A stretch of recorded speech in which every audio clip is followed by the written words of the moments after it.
On a warm June evening in 1959, something unspeakable shattered the peace of the quiet town of Stettler in Alberta. Raymond and Daisy Cook, along with their 5 young children, were found brutally murdered, each of their bodies stuffed into a grease pit beneath their own garage. But what shocked the nation even more was who police believed committed the crime. Despite no hard evidence, only circumstantial clues that didn't quite add up, police arrested Raymond Cook's eldest son, Robert Cook. He was charged with the murders and sentenced to death, becoming the last man ever executed in Alberta. Over 6 decades later, one question refuses to die. Was Robert Cook truly guilty, or was an innocent man sent to the gallows? This is the controversial story of the Cook family murders. Welcome to Crime Aura, where the darkest true crime stories come to life. We bring you gripping stories every week, so make sure to subscribe and turn on notifications to stay in the loop. Now, let's dive into today's story. In Hanna, Alberta, a quiet farming town on the vast Canadian prairie, this is where the story begins. Robert Raymond Cook was born on June 15, 1937, in Hanna, Alberta, Canada, to parents Josephine and Raymond Cook. Raymond had a passion for engines and big dreams for his young family. But life had other plans. When Robert was only 9 years old, tragedy struck. On September 16, 1946, his mother Josephine died during surgery. Doctors were trying to correct a volvulus, a dangerous twisting of the bowel. She never made it off the table. From that moment on, it was just Raymond and Robert. Raymond did his best. He kept working in the garage and tried to fill both parental roles. By the time Robert was 10, he wasn't just watching his dad work on engines, he was learning. And more than that, he was driving. It started with joyrides. Robert figured out how to steal cars, just 10 years old and already behind the wheel. Back in the 50s and 60s, people often left their keys in the ignition. To Robert, it was like the town had handed him a gift. Meanwhile, Raymond had met someone new, Daisy Mae Gaspar. She was 10 years younger and had taught Robert in grades 3 and 4. Their paths crossed again through parent-teacher meetings. Robert's behavior wasn't exactly stellar at school, and Daisy was often the bearer of bad news. Daisy and Raymond grew close enough that in the summer of 1949, they got married when Robert was 12. The new couple soon settled down and had their first child together, a baby boy named Gerard, born on February 1st, 1950. Not long after Gerard was born, the Cook family moved to a new town called Stettler, a change that Robert didn't like at all. They found a small but decent house at 50 to 18 52nd Street. It wasn't fancy, but it felt like home. One thing that stood out was the separate garage, which Raymond really liked because he could use it to fix cars, something he enjoyed doing. As time went on, Raymond and Daisy had more children. Patrick was born in 1951, Christopher in 1952, Kathy in 1954, and their youngest Linda was born in May of 1956. With every new baby, Robert felt more and more left out. He didn't feel close to his dad anymore. It seemed like Raymond was focused on his new family, and Robert didn't feel like he had a place in it. And that's when things got darker. Robert's crimes escalated, breaking and entering, grand theft auto. He wasn't just a rebellious kid anymore. He was getting really good at being bad. He taught himself to break into locked cars, hotwire engines, and disappear into the night. At school, he was a troublemaker. At home, a misfit. On the streets, Robert Cook was becoming something else entirely, and this was only the beginning. As a teenager, Robert discovered alcohol, and that's when things really spiraled. From the ages of 13 to 19, Robert was arrested and convicted 19 times. Most charges were for breaking into homes and stealing cars. He was in and out of reform schools, juvenile detention centers, and eventually adult prisons. His life became a revolving door of arrests and short bursts of freedom. One prison after another, one bad choice after the next. While Robert drifted in and out of trouble, life back home carried on. Daisy and Raymond kept having children. Kathy was born in 1954. Linda Mae followed in 1956. That made 5 kids crammed into the same small clapboard bungalow in Stettler. For Robert, who already felt like he didn't belong, there was no more room, Not in the house, and certainly not in anyone's heart. In 1958, Robert was sentenced to 2 years at the Prince Albert Federal Prison. While serving his time, he took up boxing and began dreaming of turning it into a career. However, during his stay, he was struck in the head with a lead pipe. After the incident, Robert became noticeably more short-tempered and prone to sudden outbursts. Then, something unexpected happened. On June 23, 1959, Robert Raymond Cook, inmate number 7185, was released from Prince Albert Federal Prison. Not because he'd served his time, but because of a royal gesture. Queen Elizabeth II was visiting Canada. She and Prince Charles were in town for the grand opening of the St. Lawrence Seaway, a major engineering project that connected the Great Lakes to the Atlantic Ocean. As part of an old Commonwealth tradition, the monarch granted pardons to a few carefully chosen prisoners. Robert Cook was one of them. He didn't waste any time. Along with another newly freed inmate, Jimmy Mew, Robert hit the bars in Saskatoon. They drank like men trying to forget the past, or maybe celebrate their unlikely freedom. Bar after bar, glass after glass. By nightfall, they were stumbling drunk. Later that night, the pair caught a bus to Edmonton, Mew's hometown. The ride was long, and neither of them slept much. They arrived early in the morning, bleary-eyed and still buzzing from the night before. Robert saw Jimmy off in a shared taxi, then made his way to the commercial hotel. But Robert wasn't about to lay low. Later that day, he walked into a car dealership in Edmonton, fresh out of federal prison and already thinking about his next ride. And there it was, a 1959 Chevrolet Impala convertible. It was bold, flashy, fast, and Robert wanted it. He told the salesman he had a station wagon to trade in, said it was back in Stettler, and he'd need to go get it. Was he serious, or just setting up his next move?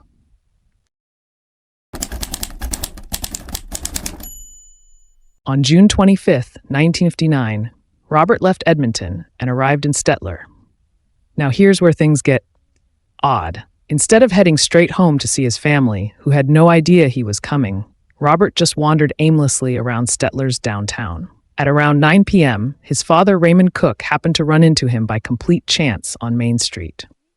Naturally, Raymond was surprised to see his son out of prison, unannounced, and roaming around town. But the two embraced the reunion. Before heading home, they stopped into the Royal Hotel for beer. But that beer at the Royal Hotel? That would be the last time anyone would ever see Raymond Cook alive. The next morning, June 25, 1959, Hood Motors in Edmonton opened its doors to begin the day. Among the early visitors was none other than Robert Raymond Cook, and this time, he was behind the wheel of a station wagon, the same one he'd told the salesman about earlier. Robert introduced himself as Raymond Cook, his father's name, and claimed to be a full-time diesel mechanic, making $750 a month.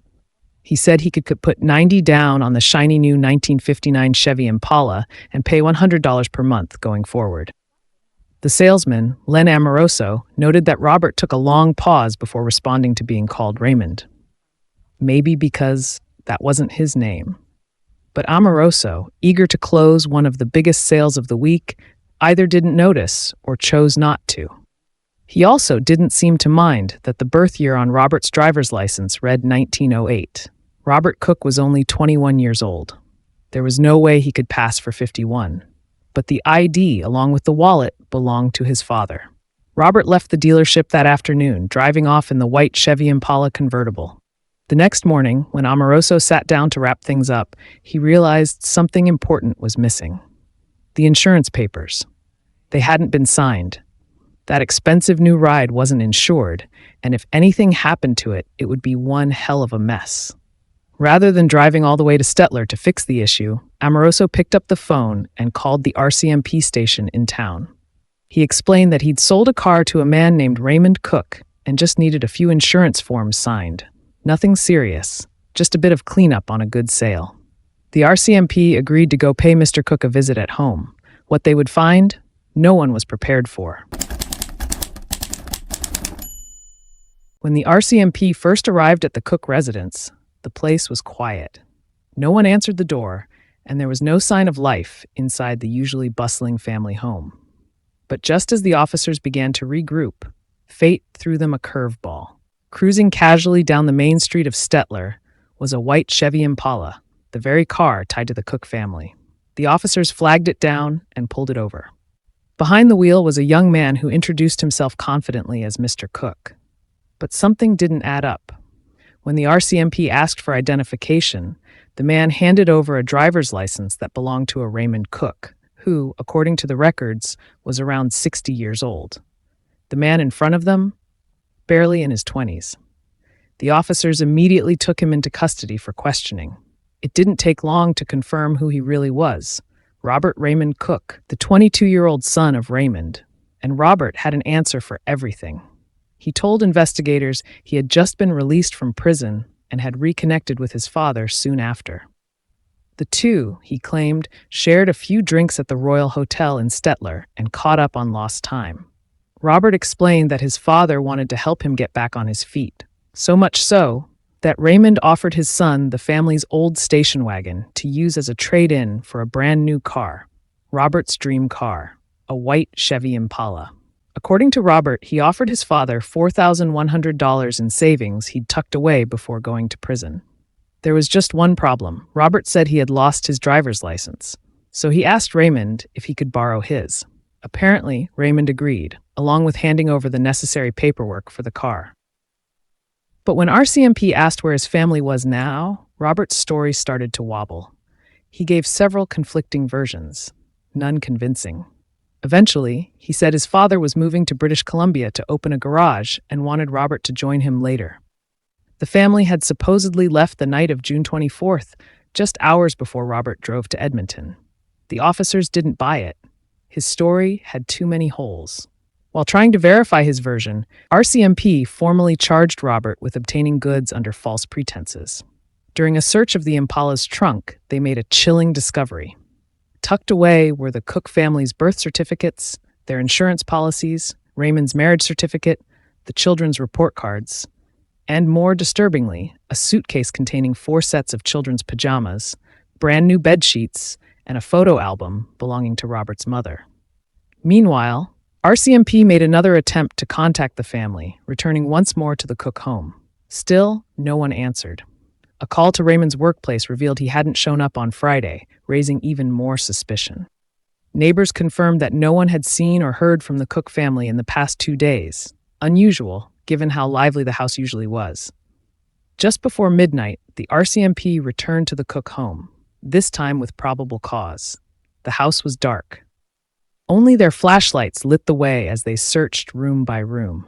No signs of the family. Rather than risk disturbing any evidence, they secured the scene and waited for daylight to do a more thorough search. On the morning of June 27th, 8 RCMP officers entered the home at 11 a.m. Inside, the Saturday paper still lay untouched on the floor. In the master bedroom, something was off. The sheets had been stripped from the bed and replaced with a heap of clothes. When officers pulled them back, they were met with a gruesome sight. A mattress soaked in blood, wrapped in more blood-stained clothing. Beside it lay a double-barrel shotgun. Understood the mattress, officers found matching trousers and a white shirt, both soaked in blood. In another disturbing discovery, the mattress from one of the girls' beds, also moved to the master bedroom, was drenched in blood. Then, an officer noticed something odd high up on the wall in the living room, what appeared to be tissue. On closer inspection, it was blood and brain matter. In the back bedroom, where the 3 boys slept, blood covered not only the beds but streaked the walls. Someone had clearly tried to clean it up, unsuccessfully. Yet, despite the carnage, there were no bodies. That's when investigators turned their attention to the garage. The air inside was thick with the unmistakable stench of death. Cardboard sheets littered the greasy floor, and in the center, the garage's grease pit was partially concealed. The cardboard was stained red. Officers removed the cardboard, then the wooden planks underneath. What they saw next would haunt them forever. The legs of 2 individuals jutted out from the dark pit, covered in bedsheets and paper. All 7 members of the Cook family were buried there. Raymond, Daisy, and their 5 children. Each had been murdered while still in their pajamas. Daisy had been shot in the head. Raymond took a shot to the chest, then one to the head.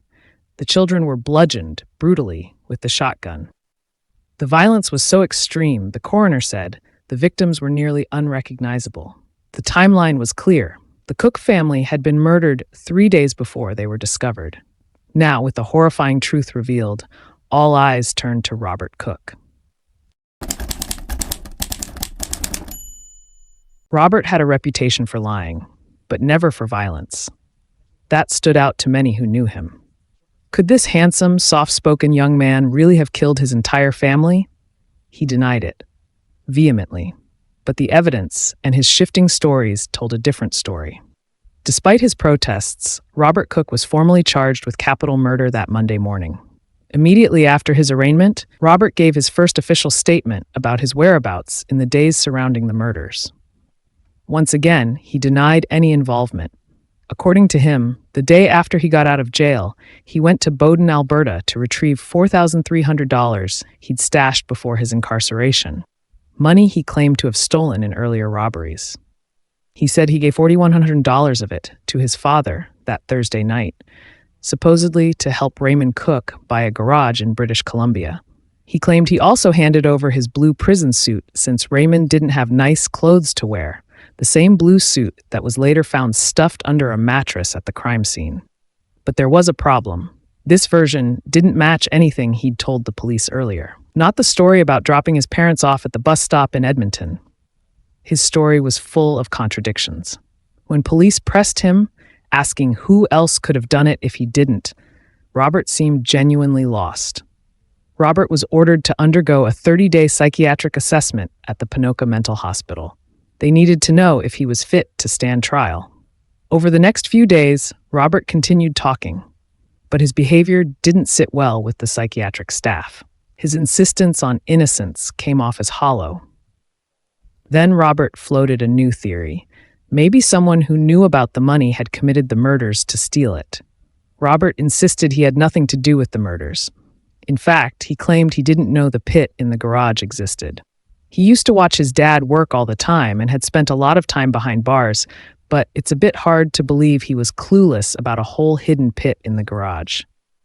Still, Robert asked if he could go to his family's funeral, but the police said no. Letting the main suspect in a terrible crime attend the funeral of the people he was accused of killing, that wasn't going to happen. To them, it didn't make any sense, and it wasn't right. But Robert wasn't giving up. On July 10th, 1959, just days after being committed for psychiatric assessment, he escaped custody. Robert slipped out a window in the dead of night, vanishing from a maximum security facility. The news sent shockwaves through Alberta. People in nearby towns were terrified. Some had to pack their bags and leave, fearing they were now neighbors with a desperate killer on the run. Robert wasted no time. He stole a car and hit the road, speeding straight toward Stettler. RCMP officers spotted the vehicle on Highway 12, and one of them emptied his entire clip trying to stop him. Moments later, the car crashed into a field. When they reached the wreck, Robert was nowhere to be found. He had vanished, again. He'd stolen another car. This time, the manhunt intensified. Over 200 officers were mobilized, scouring the countryside for any trace of him. Finally, on July 13th, 4 days after his escape, a farmer spotted a strange man lurking near his barn. It was Robert. He was arrested without a fight near Bashaw, Alberta, and transferred to Fort Saskatchewan prison. And just like that, Alberta's most wanted man was back behind bars. Robert Cook's trial began on November 30th, 1959, in Red Deer. From the outset, he firmly declared his innocence every chance he got. While the prosecution couldn't establish a clear motive, they argued they had enough circumstantial evidence to build a strong case against him. In a letter to his lawyer, Robert claimed he had an airtight alibi. According to him, at approximately 2:30 a.m., around the time his family was murdered, he was already in Edmonton, breaking into a dry cleaner alongside an old prison acquaintance, Sonny Wilson. In his account, Robert said he left Stettler at about 10:30 p.m., arrived in Edmonton shortly after midnight, and happened to run into Sonny. The two allegedly decided spontaneously to commit a break-and-enter. Afterward, Robert said he dropped Sonny off downtown around 4:30 a.m. and then parked at the Mayfair Hotel, where he slept in his car for a few hours before heading inside. Essentially, his argument was this: I couldn't have killed my family, I was busy committing a different crime. But even that version didn't hold up entirely. There were still unaccounted for gaps in his timeline, and inconsistencies began to pile up. Each time police presented new evidence, Robert's story seemed to shift, if only slightly. To some, this was the behavior of a man trying to manipulate the narrative, whether out of guilt or desperation. Sonny Wilson confirmed Robert's story and admitted to being with him during the break-in. But Sonny's testimony didn't resolve the lingering questions. During cross-examination, the prosecution challenged Robert with questions he struggled to answer. Why would he risk his newfound freedom for something as petty as breaking and entering? Why did his father, a man with no known criminal ties, so casually accept stolen money in exchange for a car? Why would the entire Cook family leave town by public transport, supposedly relocating to British Columbia, when they had a perfectly functional vehicle that had just been handed over to Robert? There were deeper inconsistencies, too. How could Raymond Cook have purchased a garage in another province without a car, ID, or wallet? A neighbor and close friend of Raymond's testified that Raymond had made weekend plans to help him move furniture, plans he never canceled, and that directly contradicted the idea of an imminent family relocation. Still, Robert's defense team held firm. They argued that the case against him was entirely circumstantial. The murder weapon, a 60-year-old shotgun, had never been linked directly to Robert. Police couldn't even confirm it had ever been inside the Cook home. They pointed to the lack of physical evidence. Only 2 sets of fingerprints were found in the house, those belonging to the mother and one of the children. Another witness placed Robert in Edmonton at the time of the murders. His lawyer also emphasized the logistics. It had taken 4 grown men 2 full hours to remove the bodies from the pit beneath the house. Was it really possible that one man could kill 7 people, clean up the scene, move all the bodies, and then drive to Edmonton in just a few hours? Could one man really execute such a horrific crime without a single victim managing to escape or fight back? The defense argued it was implausible. They also reminded the jury that although Robert had a criminal record, it was for theft and fraud, not violence. Then there was the question of money. The prosecution suggested the $4,100 could have been the motive. Robert had been heard boasting in prison about his big money plans after release. Maybe someone had come after him for it, or maybe he had murdered his family over it. Either way, the defense maintained this was pure speculation. They didn't deny Robert was a flawed man, an ex-con with a shaky moral compass, but they painted him as a petty criminal, not a cold-blooded killer. Still, the question lingered. If Robert didn't do it, who did? And why did every piece of evidence, every road, every contradiction in the case lead back to Robert Raymond Cook? Robert added another twist when he later claimed that upon returning home Saturday afternoon, he discovered 2 suitcases and a metal box in the trunk of his Impala. He insisted those items hadn't been there when he left on Thursday. He assumed his father had left them for him to take to British Columbia. But these weren't just travel bags, they were filled with household items. Old papers, school report cards, small personal effects. Nothing incriminating, but they told a story, a timeline. They were significant. The problem? A police officer who had stopped Robert in the Impala earlier that Saturday morning testified that he'd already seen the suitcases in the car. If true, it meant Robert had them well before he claimed to have found them, likely taking them from the house after the murders. That inconsistency was devastating to his credibility. After nearly 2 hours of deliberation, the jury returned with their decision: guilty. On December 10, 1959, Robert Raymond Cook was sentenced to hang for the murder of his family. But Robert's lawyer wasn't done fighting. After Robert's conviction, his attorney filed for a new trial. He argued that several of Robert's statements to police had been taken before he was officially cautioned about his rights, and therefore, those statements should have been inadmissible in court. The court agreed. A second trial was granted and held in Edmonton. But despite the new setting and fresh proceedings, the outcome didn't change. On June 20th, 1960, Robert Raymond Cook was once again found guilty of murdering his family. Robert never stopped insisting he was innocent. In a final, desperate bid for clemency, he penned a poem from his death cell, an emotional protest against what he believed was a grave injustice. Let's read it. I sit here in my death cell. I know not why, for the evidence proved me innocent, and that is no lie. 7 members of my family murdered to date. The jury, on a guess, would make it number 8. Was it planned that way, or was it just fate? My lawyer's family threatened the same. What reason can there be for such a dirty game? The judge directed, pay no heed and reject that lead. Pay no heed to another one. Pay no heed to the shirt and gun. Close your eyes and need not see. 2 places at once I could not be. So I ask you, is it strange that I am sentenced to the noose while my family's killer is on the loose? He wiped his prints, all traces of the crime, hid a stained suit beneath the mattress. No doubt he knew it was mine. His purpose was clear, to make sure the missing cook would take the fall while he got off the hook. My family's funeral I wanted to attend, but I escaped and sealed my fate in the end. I pray God told them of the hounds and the hare that haunted me by day and hunted me by night. Bloodhounds and helicopters, what a sight. They called me armed and dangerous. That is so funny.